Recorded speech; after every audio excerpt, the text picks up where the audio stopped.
Jikalau saya tidak menemukan surat-surat yang berlawanan, surat-surat yang kontradiksi, menurut saya, Bapak Ibu, bisa jadi saya ini tidak belajar ataupun saya ini tidak melihat sungguh-sungguh mencari pengajaran-pengajaran yang saya musuhi itu agama, yang saya musuhi itu. Banyak ayat-ayat yang kontradiksi, yang tidak cocok untuk kehidupan yang baik di muka bumi ini. Dari ayat-ayat yang kontradiksi yang saya temukan di dalam Quran, dan ayat-ayat yang mendamaikan, mengalami damai sejahtera yang daripada Tuhan di dalam Alkitabnya orang Kristen ini, membuat Bapak Ibu Saudara yang terkasih di dalam nama Tuhan Yesus Kristus, jujur Bapak Ibu, iman saya ini goyah Bapak Ibu. Salam sobat, salam damai sejahtera dan selamat berjumpa kembali para sahabat layar kesaksian. Puji Tuhan karena kasih-Nya begitu luar biasa kepada orang-orang berdosa. Terlebih saat ini kita menyaksikan satu persatu orang-orang berdosa, orang-orang yang membenci Tuhan Yesus dipanggilnya kembali kepada jalan yang benar. Kali ini kesaksian datang dari Ustadz yang berasal dari Semarang, yang akan memberikan kesaksiannya yang luar biasa, dan kiranya kesaksian ini boleh memberkati dan memberikan pencerahan kepada kita semua. Tanpa berlama-lama, saya ajak kita untuk menyimak video berikut ini. Selamat malam buat teman-teman, kawan-kawan yang ada di live ini. Saya sampaikan banyak terima kasih atas kesempatan yang diberikan kepada saya untuk menyampaikan kabar sukacita di mana Tuhan Yesus Kristus telah menolong saya, menolong kami. Boro-boro Bapak saya ini tahu bahwa Yesus itu adalah Tuhan. Bahkan menurut pandangan saya pada waktu itu, saya nggak tahu itu ada agama Kristen ataupun agama yang percaya kepada Tuhan Yesus. Yang saya tahu, di saat saya ini diarahkan oleh orang tua saya, orang tua kami, yang menurut saya pada waktu itu, orang tua kami, ke orang tua saya ini takut kepada Tuhan yang menciptakan khalik langit dan bumi, yang pada akhirnya saya ini betul-betul tidak tahu Tuhan itu siapa. Oke, latar belakang saya dilahirkan di Jawa Tengah, di daerah Semarang bagian selatan, Bapak, Ibu, Saudara yang terkasih. Saya teringat di saat saya menyaksikan cinta kasih Tuhan ini, di saat simbah Yai saya, Yai Marbun, dan simbah Nyai Siti Rusmi, itu simbah saya yang luar biasa, yang dari kecil mengudang-udang saya, yang mengeluh-elukan saya, walaupun cucunya tidak hanya saya. Simbah saya ini punya anak 7. Salah satunya bapak saya yang diberi nama oleh simbah saya, simbah Yai Marbun ini, Hisam Samsi, dan menikah dengan ibu saya yang namanya Ibu Kasmanah. Kalau bapak kelahiran tahun 1932, ya. Bapak punya anak, punya putra dan putri, ada 7. Tetapi anugerah Tuhan, 7 dipanggil Tuhan, 3 menjadi ada 4. Yang sulung kelahiran tahun 68, saya nomor 4, ya, saya lahir di tahun 70-an, ya. Dan pada waktu itu saya hanya merasakan kasih yang daripada orang tua saya, bahkan simbah saya, karena simbah saya ini luar biasa, ya. Bahkan menurut adat orang Jawa ini, kalau bapak ini kelahiran tahun 32 tetapi ragil yang nomor 7, ya. Kalau orang Jawa bilang ragil hidupnya, keluarganya bersama dengan simbahnya. Nah, dikarenakan anak yang ragil ini, Bapak Hisam Samsi, bapak saya ini punya anak 7 tinggal 4, tetapi yang laki-laki hanya saya, Bapak Ibu Saudara yang dikasih oleh Tuhan. Begitu saya merasakan kasih yang begitu luar biasa dari simbah saya. Bahkan saya rasakan dalam mengasihi saya, menimang-namang saya ini beda dengan cucu-cucu yang lain. Bahkan saya masih ingat betul beliau berkata, ini yang menjadi generasi keluarga Simbah Yai Marbun ya, nanti menjadi bekalnya di sini.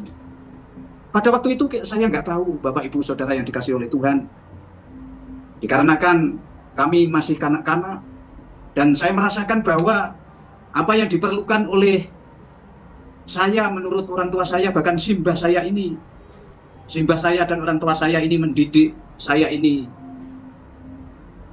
takut kepada Tuhan yang menciptakan halik langit dan bumi seperti keyakinan yang pada waktu itu imani. Dibuktikan Bapak Ibu Saudara yang terkasih, dibuktikan bahwa saya ini dimasukkan sekolah, tidak hanya di sekolah sekuler, tetapi di pondok pesantren, salah satu pondok pesantren pada tahun 80-an, Bapak Ibu Saudara yang terkasih oleh Tuhan. Dan di situ, di samping saya di pondok pesantren, saya juga sekolah sekuler juga, dan saya mendapatkan pelajaran demi pelajaran yang menurut saya ini mesti aku harus takut, mesti aku harus betul-betul jangan sampai saya ini mengecewakan orang tua saya ataupun simbah saya.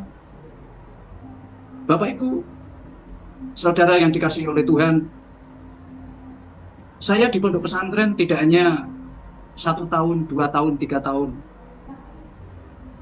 tetapi saya dari tahun 80-an sampai 87, 88, Bapak Ibu.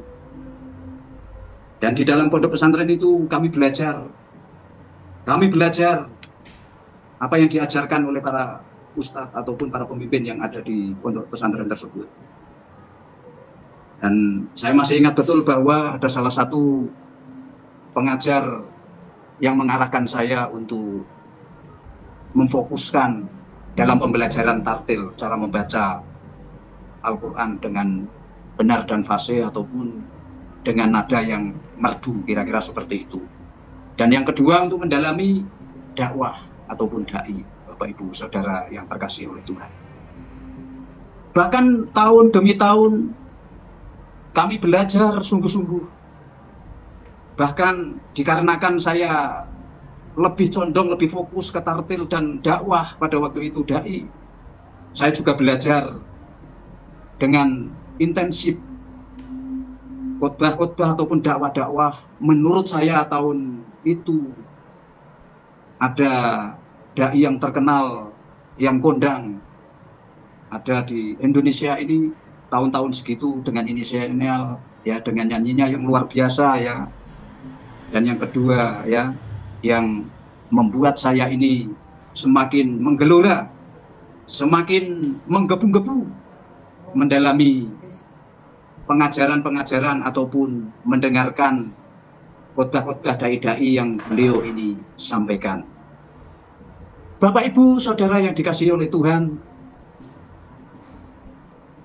tetapi di saat kami ini belajar lebih sungguh-sungguh lagi cara membaca, cara dakwah, cara dai, Bapak Ibu Saudara yang terkasih, lebih intensif Bapak Ibu.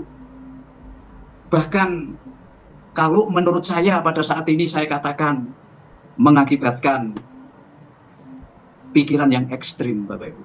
Tidak hanya fanatik Bapak Ibu. Kalau menurut saya fanatik itu luar biasa baik. Tetapi saya sampaikan dengan jujur, ke arahnya sudah ke arah ekstrim Bapak Ibu Saudara yang terkasih di dalam nama Tuhan Yesus Kristus. Bahkan setelah saya merasakan dan saya mengalami keekstriman itu Bapak Ibu Saudara yang terkasih, respon saya pada waktu itu, saya semakin benci kepada orang yang tidak Islam Bapak Ibu Saudara yang terkasih di dalam nama Tuhan Yesus. Apalagi di saat saya mendengarkan khotbah-khotbah, orean-orean, kajian-kajian yang disampaikan oleh salah satu yang menjadi pandangan, yang menjadi panutan saya pada waktu itu. Bahkan pernah mengatakan salah satunya, sering orang yang seagama dengan saya ini lari ataupun pindah dari agama yang lain ataupun saya sebut pada saat ini Kristen hanya dengan sebungkus Indomie, sebungkus nasi, 1 dus nasi, 1 dus Indomie, 1 piring nasi, Bapak Ibu Saudara yang terkasih. Atau bahkan ditambah-tambahi, diganti imannya dengan makanan. Bapak Ibu Saudara yang dikasihi oleh Tuhan, akibat daripada pandangan kami, pikiran kami ini ekstrim, Bapak Ibu Saudara yang terkasih. Seperti tadi yang saya katakan, saya membenci atau bahkan saya melihat orang Kristen saya menjadi benci. Dan yang kedua, Bapak Ibu Saudara yang terkasih, di dalam nama Tuhan Yesus Kristus, saking ekstrimnya saya mencoba mengganggu gereja. Saya selalu membuat gereja ini tidak nyaman, atau bahkan saya ini merusak gereja. Kalau di dalam kehidupan saya pada waktu itu, di dalam daerah kami pada waktu itu, tahun-tahun 89, 88 belum ada gereja. Tetapi mulai awal tahun 90-an, 91, 92, mulai ada gereja di sana. Bahkan jujur Bapak Ibu Saudara yang terkasih di dalam nama Tuhan Yesus Kristus, di saat saya ekstrim itu, betul-betul saya ini merasakan, menikmati keyakinan saya. Menikmati apa yang menjadi pengajaran demi pengajaran, ataupun apa yang menjadi pengertian demi pengertian yang diajarkan oleh dai-dai pada waktu itu. Itu malah yang lebih banyak mengisi pikiran saya, mengisi, membentuk, bahkan mendoktrin pikiran saya, agar supaya kami ataupun saya ini lebih menghalang-halangi orang untuk beribadah kepada Tuhan, Bapak Ibu Saudara yang terkasih. Bahkan di tahun 89 sampai 92, 93 itu, saya merasakan yang seharusnya saya masih punya masa depan yang cerah, masa depan yang baik, tetapi waktu-waktu saya mengikuti ajaran-ajaran ataupun doktrin-doktrin yang saya dapat dari pembicara-pembicara yang ada di luaran. Bapak Ibu Saudara yang terkasih di dalam nama Tuhan Yesus Kristus, itulah yang yang menjadi latar belakang kami ini. Saya harus lebih sungguh-sungguh lagi kepada Tuhan. Sekali lagi, saya dilahirkan dari keluarga yang taat beragama, taat menjalankan adat istiadat, agar supaya kehidupan hari lepas hari itu baik adanya. Tetapi di saat saya belajar, di saat saya mendengarkan kajian-kajian, di saat saya ini melihat orang-orang yang dimurtadkan, kalau pada waktu itu berkata sedemikian rupa, saya benci, saya merusak, saya mengganggu. Kalau saya boleh katakan, jikalau orang Kristen susah, pada waktu itu saya malah senang. Bapak Ibu Saudara yang terkasih di dalam nama Tuhan Yesus Kristus, apa yang membuat saya ini menjadi percaya kepada Kristus, Ibu Saudara yang terkasih? Tahun 89, 90, 91, 92, 93, 3-4 tahun itu yang seharusnya saya ini mesti fokus terhadap pelajaran-pelajaran yang membangun kehidupan bangsa untuk cita-cita orang tua saya, simbah saya pergunakan sedemikian rupa. Tetapi kami menyia-nyiakan, kami dibawa, digiring oleh pengajaran-pengajaran yang seyogyanya itu tidak harus saya terima dengan akal sehat. Bapak Ibu Saudara yang terkasih di dalam nama Tuhan Yesus Kristus, di dalam 3-4 tahun itu saya mengalami, Bapak Ibu Saudara, titik jenuh di dalam hidup kami, di dalam hidup saya, di masa muda saya, yang seharusnya saya bisa bermanfaat, saya bisa berbuat baik, tetapi saya gunakan untuk mengganggu orang lain, mengganggu, lebih-lebih mengganggu orang yang datang kepada Tuhan, beribadah kepada Tuhan yang menciptakan halik langit dan bumi. Di titik itu, Bapak Ibu Saudara yang terkasih di dalam nama Tuhan Yesus Kristus, saya mengalami Roh Kudus. Walaupun saya itu pada waktu itu nggak tahu Roh Kudus itu apa, Tuhan yang benar itu apa, tetapi pada waktu itu, Bapak Ibu, saya didorong dengan keras oleh Tuhan, saya yakini, yang menciptakan halik langit dan bumi, untuk saya ini harus mengkaji kembali, saya harus belajar kembali, saya harus meneliti kembali, saya harus kembali kepada ajaran Al-Quran yang menjadi acuan di dalam hidup kami atau saya di umat-umatnya ini.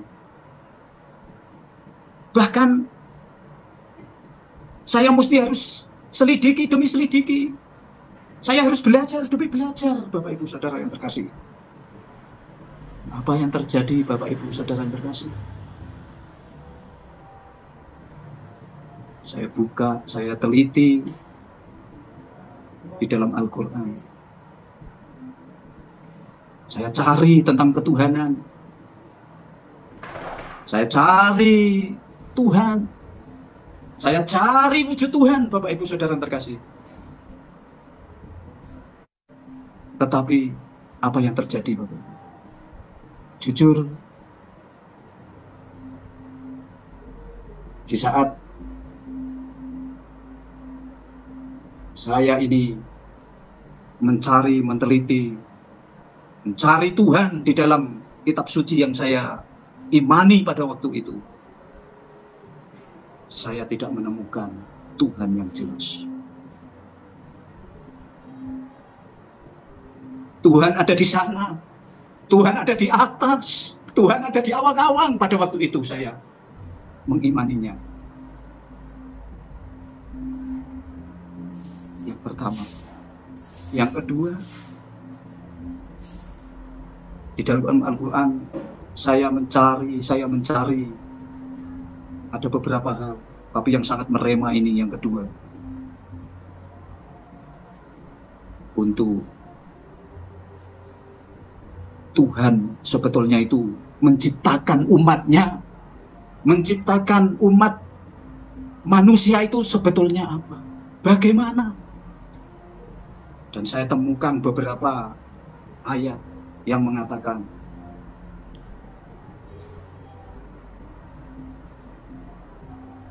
di surat atau di GS 53 An-Najm ayatnya yang ke-45, Allah itu menciptakan laki-laki dan perempuan berpasang-pasangan.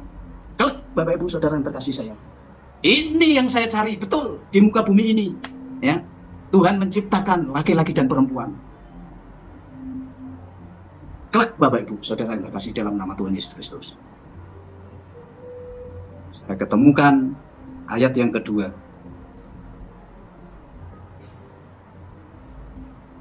GS 2 surat Al-Baqarah ayatnya yang 223, Bapak Ibu.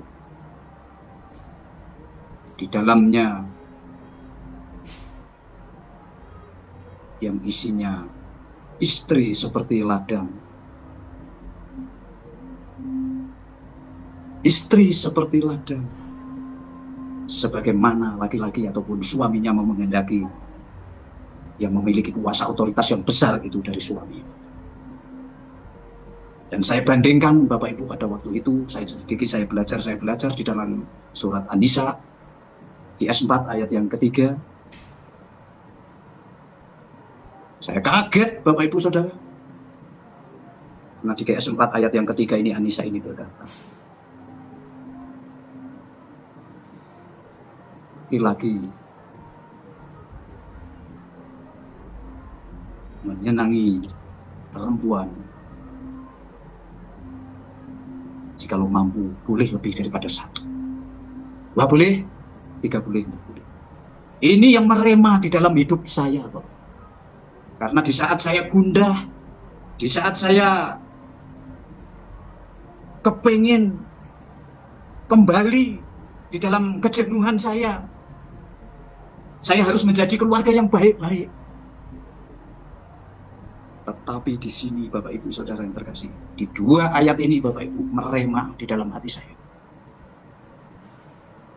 Ternyata kontradiksi dengan, berlawanan dengan surat yang pertama yang saya bacakan tadi, IS 53, surat An-Najm, ayatnya yang ke-45. Yang mestinya betul-betul yang saya bilang tadi, Allah ciptakan laki-laki dan perempuan satu pasang berpasang. Ini istihad saya, Bapak Ibu Saudara yang terkasih. Saya dikuatkan oleh dorongan kuat di dalam hidup saya, Bapak Ibu Saudara yang terkasih. Ini dari sisi Al-Quran, Bapak Ibu. Jikalau saya tidak menemukan surat-surat yang berlawanan, surat-surat yang kontradiksi, menurut saya, Bapak Ibu, bisa jadi saya ini tidak belajar ataupun saya ini tidak melihat sungguh-sungguh mencari pengajaran-pengajaran yang saya musuhi itu, agama yang saya musuhi itu. Bapak Ibu Saudara yang terkasih di dalam nama Tuhan Yesus Kristus, dan akhirnya di saat saya ini beristihad, banyak ayat-ayat yang kontradiksi, yang tidak cocok untuk kehidupan yang baik di muka bumi ini. Akhirnya saya belajar, saya mencari orang yang percaya kepada Tuhan yang saya musuhi itu. Saya belajar Alkitab. Tapi sebelum itu, kenapa saya mesti harus belajar? Kenapa pada malam hari ini saya merasakan, loh kok keluarga, kok suami istri? Karena jujur Bapak Ibu Saudara yang terkasih di dalam nama Tuhan Yesus Kristus, dari simbah saya, simbah Yai Marbun dan Nyai Siti Rusmi, dan bapak saya Hisam Samsi, dan bapak dan ibu Kasmana, dan saudara-saudara yang lain, Bapak Ibu, saudara-saudara orang tua saya, saudara-saudara simbah saya, tidak ada Bapak Ibu yang punya istri lebih daripada satu, Bapak Ibu. Jujur Bapak Ibu Saudara yang terkasih, pada waktu ini saya belajar, walaupun saya pada waktu itu belum tahu kebenaran yang benar itu bagaimana, tapi saya melihat dari keturunan yang menurunkan saya ini tidak menyerminkan atau tidak mengikuti ayat-ayat yang sudah saya baca tadi, Bapak Ibu Saudara yang terkasih dalam nama Tuhan Yesus Kristus. Kemudian Bapak Ibu Saudara yang terkasih di dalam nama Tuhan Yesus Kristus, dikarenakan pada waktu itu saya belajar tentang masalah keluarga, walaupun pada waktu itu saya belum menikah, Bapak Ibu. Bahkan saya belum kepingin mencari pasangan, Bapak Ibu. Tetapi saya belajar, jikalau betul-betul saya nanti di kemudian hari saya jadi dai atau jadi pendakwah yang seperti yang diinginkan simbah saya, bapak saya harus bisa menjelaskan, saya harus bisa menyampaikan isi hati Tuhan. Dan akhirnya saya belajar di dalam Alkitab, Bapak Ibu. Dikarenakan saya sebelumnya ya sering mengganggu gereja, sering merusak properti gereja. Saya datangi gereja, ada 3 tempat itu. Tidak seperti yang saya duga, ternyata pada takut sama saya. Pedih ya.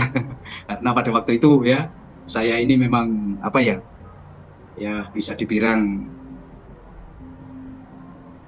manas gitu ya. Bisa dibilang nggak kenonan bahasa Jawa, bahasa Indonesia apa ya? Nggak bisanan. Ya, dicendok sedikit, diganggu sedikit ya, balasnya banyak. Itu saya, Bapak Ibu Saudara terkasih. Ya. Suatu ketika saya ketemu satu keluarga yang percaya kepada Tuhan. Di situ, walaupun pas-pas dia mau menerima saya. Apa yang saya inginkan, saya pinjam Alkitab, saya dipinjami. Dan saya belajar sendiri. Dan di Alkitab, kitabnya orang Kristen, ya, di situ yang pertama saya temukan tentang ketuhanannya orang Kristen. Akulah jalan keselamatan dan hidup. Tidak ada seorang pun yang datang kepada Bapa, kepada Allah ke surga, kalau tidak melalui Yesus Kristus.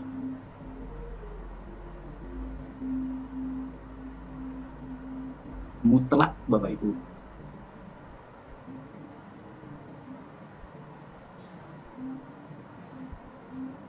Bapak Ibu, saudara yang terkasih,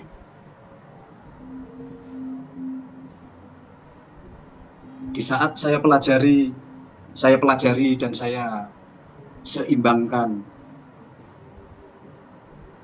dengan ayat yang ketiga tadi di GS tadi tentang kehidupan rumah tangga.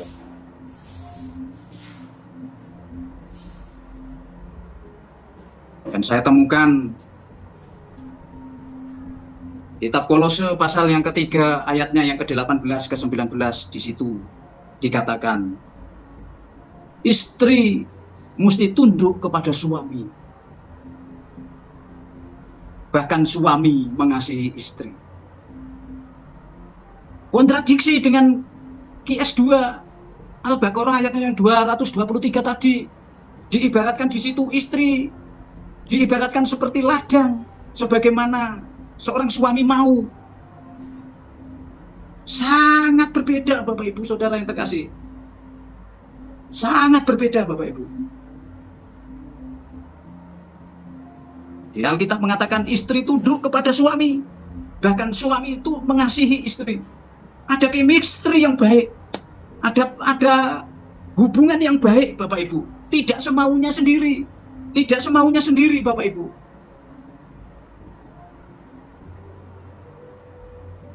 Tetapi di GS 2 ayatnya yang ke 223 tadi,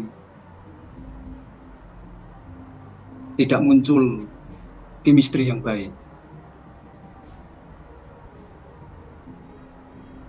Itu yang pertama. Yang kedua, 1 Petrus pasalnya yang ketiga ayatnya yang ke-1. Di sini dikatakan tunduk kepada firman supaya bertobat. Jadi istihad saya, Bapak Ibu Saudara yang terkasih di dalam nama Tuhan Yesus Kristus,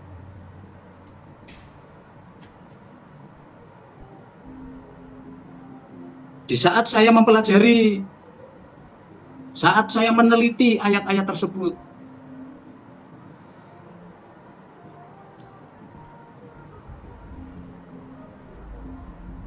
saya mengalami damai sejahtera yang daripada Tuhan di saat saya menyelidiki, membaca kitab suci dari orang Kristen itu.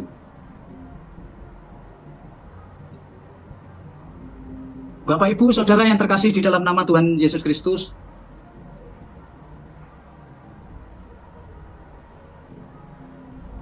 itu yang membuat Bapak Ibu Saudara yang terkasih di dalam nama Tuhan, dari ayat-ayat yang kontradiksi yang saya temukan di dalam Quran, dan ayat-ayat yang mendamaikan, mengalami damai sejahtera yang daripada Tuhan di dalam Alkitabnya orang Kristen ini, membuat Bapak Ibu Saudara yang terkasih di dalam nama Tuhan Yesus Kristus, jujur Bapak Ibu, iman saya ini goyah, Bapak Ibu. Iman saya ini, Bapak Ibu Saudara yang terkasih, yang saya bangun dari kecil, saya belajar dari Iqra, saya belajar membaca, saya tartil, saya belajar Bapak Ibu untuk latihan dai, Bapak Ibu.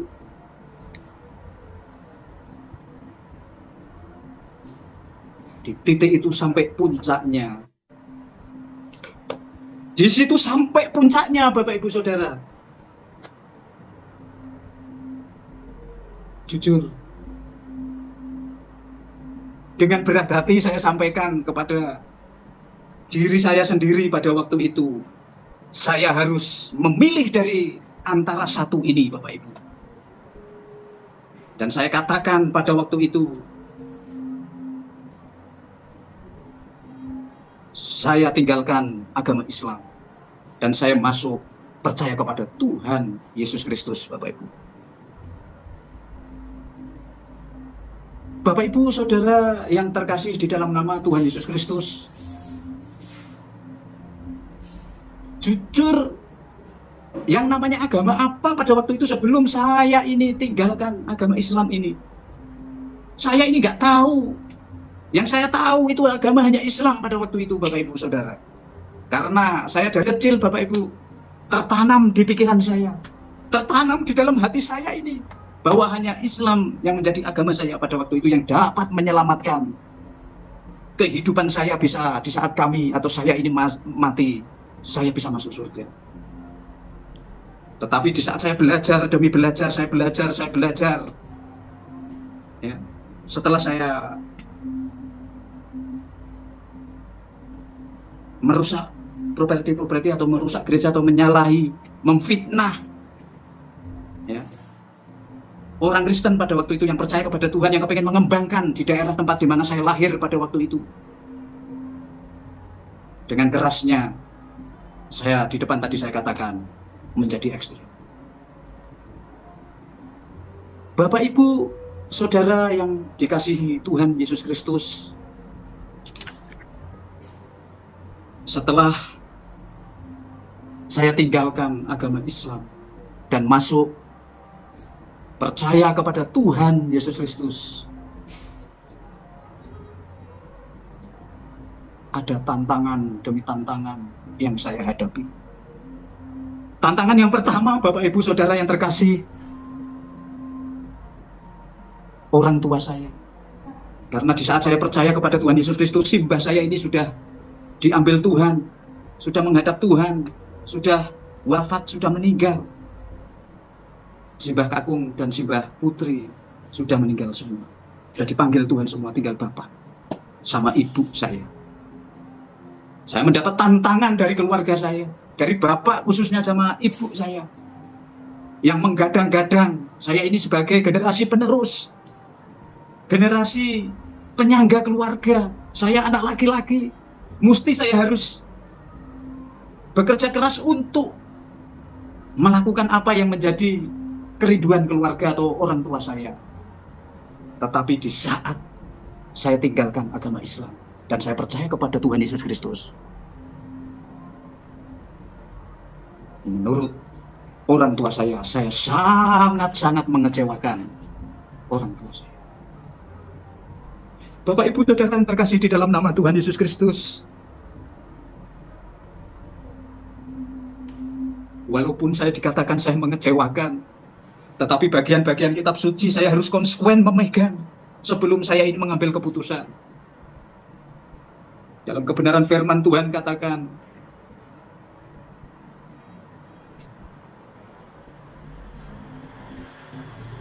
barang siapa yang percaya kepada Tuhan harus memikul salib. Di titik itu, Bapak Ibu Saudara yang terkasih di dalam nama Tuhan Yesus Kristus, saya dulu nggak tahu salib itu bagaimana. Yang saya tahu salib, ya, kalau teman-teman saya, guru-guru saya memberitahu bahwa kalau orang Kristen mati, ya, dipenteng, mikul salib, ya, disalib, dipaku kayak Yesus Kristus, lahirnya kok kandang pedus, kandang domba, Bapak Ibu. Pengertian saya seperti itu. Tetapi di saat saya menyelidiki, saya belajar kebenaran firman Tuhan ini,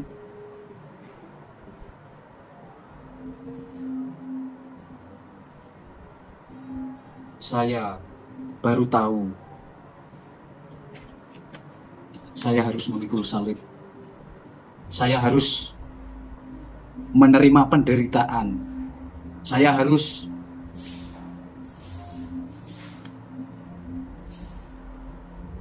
menerima apa yang menjadi ketidakpuasan atau yang menjadi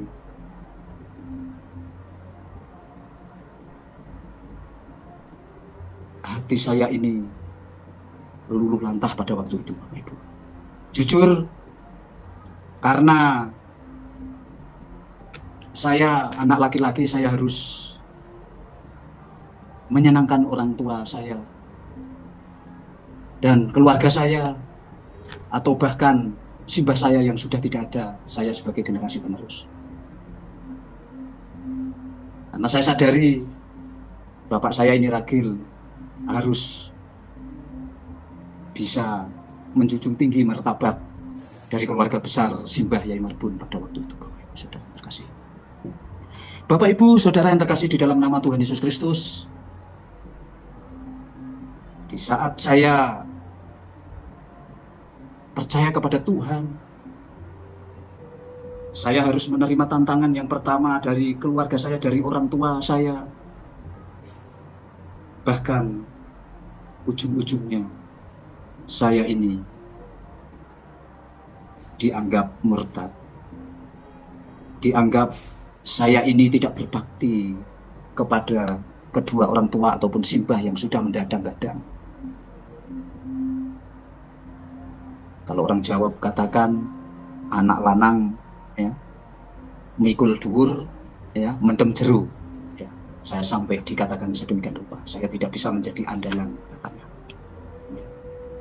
Bahkan ujung-ujungnya saya diusir sama orang tua saya. Di titik diusir, Bapak Ibu Saudara yang terkasih, saya pergi. Saya pergi. Dan kedua respon dari pondok pesantren, kalau pondok pesantren yang saya belajar ya, sudah moderat Bapak Ibu, jadi nggak begitu mempersoalkan saya, tetapi hanya acuh saja ya, dan saya juga tidak mau datang ke pesantren tersebut. Teman-teman yang biasa bareng-bareng bersama-sama dengan kami, satu demi satu meninggalkan saya. Saya ingat ya, teman-teman saya menganggap saya ini murtad. Dan saya katakan, dan saya sadari bahwa jujur satu kampung, satu desa, satu kelurahan di daerah saya lahir, tidak ada orang Kristen pada waktu itu. Hanya baru memecahkan sejarah saya yang percaya kepada Tuhan Yesus Kristus. Dan resiko itu saya terima dengan lapang dada. Bapak Ibu Saudara yang terkasih di dalam nama Tuhan Yesus Kristus, lingkungan Bapak Ibu, di saat lingkungan tahu, jujur saya katakan, hampir 100%, 98% Bapak Ibu, tokoh-tokoh desa tersebut tidak setuju. Saya masih ingat betul, hanya Bapak RT saja yang menyadari, yang mengerti, walaupun resikonya. Seketika itu Bapak RT langsung dicopot dari jabatan RT. Beliau sudah konfirmasi sama saya, dan saya juga minta maaf sama beliau, dan beliau luar biasa dengan legowo. Bapak Ibu Saudara yang terkasih di dalam nama Tuhan Yesus Kristus, dikarenakan pada waktu itu saya sudah tidak ada orang tua yang betul-betul ngapain-ngapaini saya. Akhirnya Bapak Ibu Saudara yang terkasih, tahun 98 saya menikah. Bulan Agustus Bapak Ibu, 8 saya menikah. Dalam pernikahan itu saya dipilihkan Tuhan menjadi pendamping saya sampai detik ini dan kerinduan saya sampai akhir hidup saya. Dan saya dikasih karunia apa? Saya diberi Tuhan, putra dan putri. Ada 4 putra putri saya, Bapak, yang sangat setia mendampingi saya, mendampingi kami untuk mengaplikasikan saya ini sebagai murid Kristus. Dikarenakan saya tidak punya orang tua, walaupun saya masih punya orang tua, tetapi karena iman saya, hidup saya seperti domba sembelihan. Jujur saya katakan pada malam hari ini, sampai-sampai saya per hari ini saya menikah 1 kali, baru 23-24 tahun ini saya sampai pindah rumah itu 21 kali, Bapak Ibu Saudara. Kalau di luar sana Bapak Ibu Saudara yang terkasih mungkin mengalami seperti saya, baru 5 kali, baru 2 kali. Jangan takut, Tuhan menyertai Bapak Ibu Saudara yang terkasih. Saya 21 kali. Bukan karena mencuri, bukan karena menipu, tetapi karena hidup kami ini bersama Tuhan. Walaupun kami ditolak oleh lingkungan, saya cari lingkungan Bapak Ibu Saudara yang terkasih. Dan sampai hari ini kami ditolong oleh Tuhan. Bapak Ibu Saudara yang terkasih di dalam nama Tuhan Yesus Kristus, di saat saya ini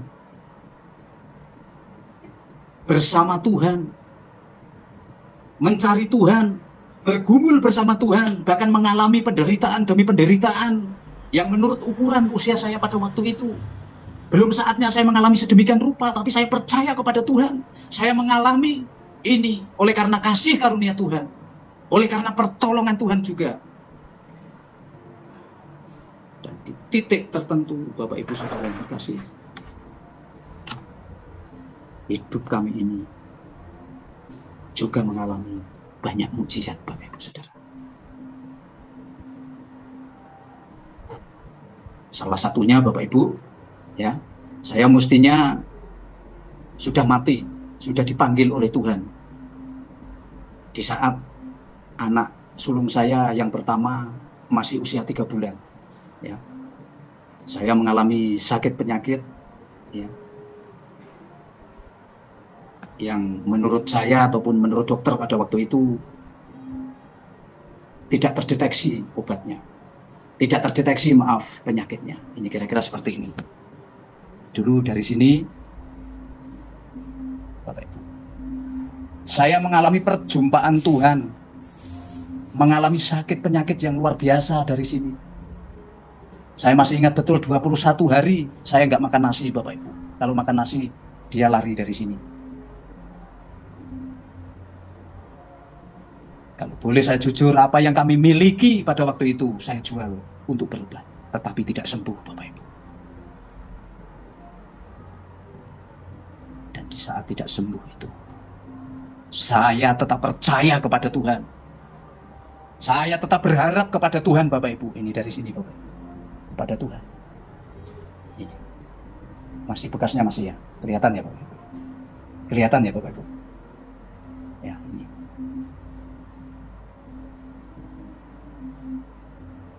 Saya tetap percaya kepada Tuhan. Dan saya diberi mukjizat oleh Tuhan. Sembuh sampai saat ini. Tidak kumat. Bahkan dulu ini lubang, jadi tertutup. Walaupun masih membekas, Bapak Ibu. Stigma yang daripada Tuhan, yang membuat saya ini harus mesti cari Tuhan terus-menerus. Apapun yang terjadi, Bapak Ibu. Karena saya harus yakin dan percaya. Rancangan Tuhan adalah rancangan damai sejahtera. Dan saya yakini, kami, keluarga besar kami ini, masuk di dalam rancangan Tuhan. Bapak Ibu, Saudara yang terkasih oleh nama Tuhan Yesus Kristus, Tidak hanya itu Bapak Ibu, mujizat yang kami rasakan yang lebih daripada itu, saya diberi kesempatan untuk ambil bagian pelayanan di ladang Tuhan. Ini kesempatan yang luar biasa dari Tuhan yang diberikan kepada saya, kepada kami ini, untuk tetap membawa kabar sukacita yang daripada surga, Bapak ini.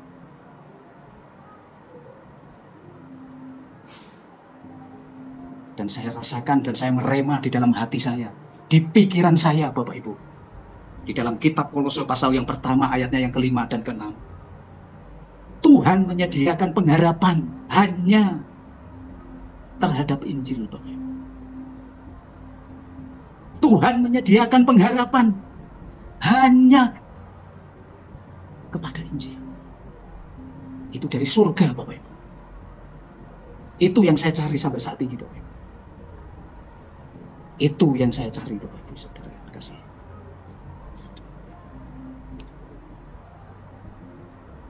Bapak Ibu, saudara yang terkasih di dalam nama Tuhan Yesus Kristus, di saat saya sampaikan kebenaran firman Tuhan, satu kitab Kolose ini, kitab Kolose pasal 1 ayat yang ke-5 dan ke-6, ini yang menjadi dasar saya untuk tetap berharap kepada Tuhan, karena di dalam Tuhan ada pengharapan yang ilahi. Saya rindu nyanyi satu hidung pujian, kekuatan di dalam hidup. Kekuatan di hidupku, ku dapat Yesus. Dia tak pernah tinggalkanku, setia menopangku, berseru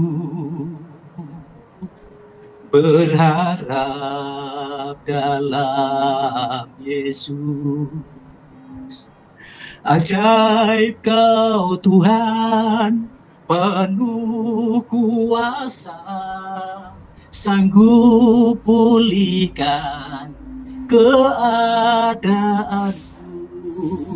Dalam tangan-Mu seluruh hidupku tak akan goyah selamanya, tak akan goyah selamanya. Tidak sedikit Bapak Ibu Saudara yang terkasih, di saat kami mengalami penderitaan demi penderitaan, tidak sedikit orang berkata, saya katanya kena azab yang daripada Tuhan. Tetapi pada malam hari ini saya katakan, itu tidak azab. Tetapi itu adalah ujian yang daripada Tuhan. Didikan yang daripada Tuhan, yang diberikan secara khusus terhadap kami, Bapak Ibu, terhadap saya. Sekali lagi saya katakan, dalam penderitaan demi penderitaan yang disampaikan oleh orang terhadap saya, jujur saya katakan, data kita siap. 21 kali kami berpindah tempat. Tidak sedikit yang berkata, saya kena azab, saya kualat dengan agama Islam. Tetapi saya katakan pada malam ini, saya tidak kualat. Kami ini tidak kualat, kami tidak kena azab. Tapi kami diproses oleh Tuhan, dididik oleh Tuhan untuk menuju pengharapan yang daripada Injil Kristus itu yang kami imani, yang saya imani. Mungkin sekiranya sementara itu dulu, Bapak, Ibu, Saudara yang terkasih di dalam nama Tuhan Yesus Kristus, yang bisa saya sampaikan, bisa saya saksikan kepada para pendengar, para pemirsa, dimanapun berada, inilah kesaksian perjalanan kehidupan saya. Dan saya yakin dan percaya, Tuhan punya maksud yang besar di dalam hidup saya dan kami dalam keluarga.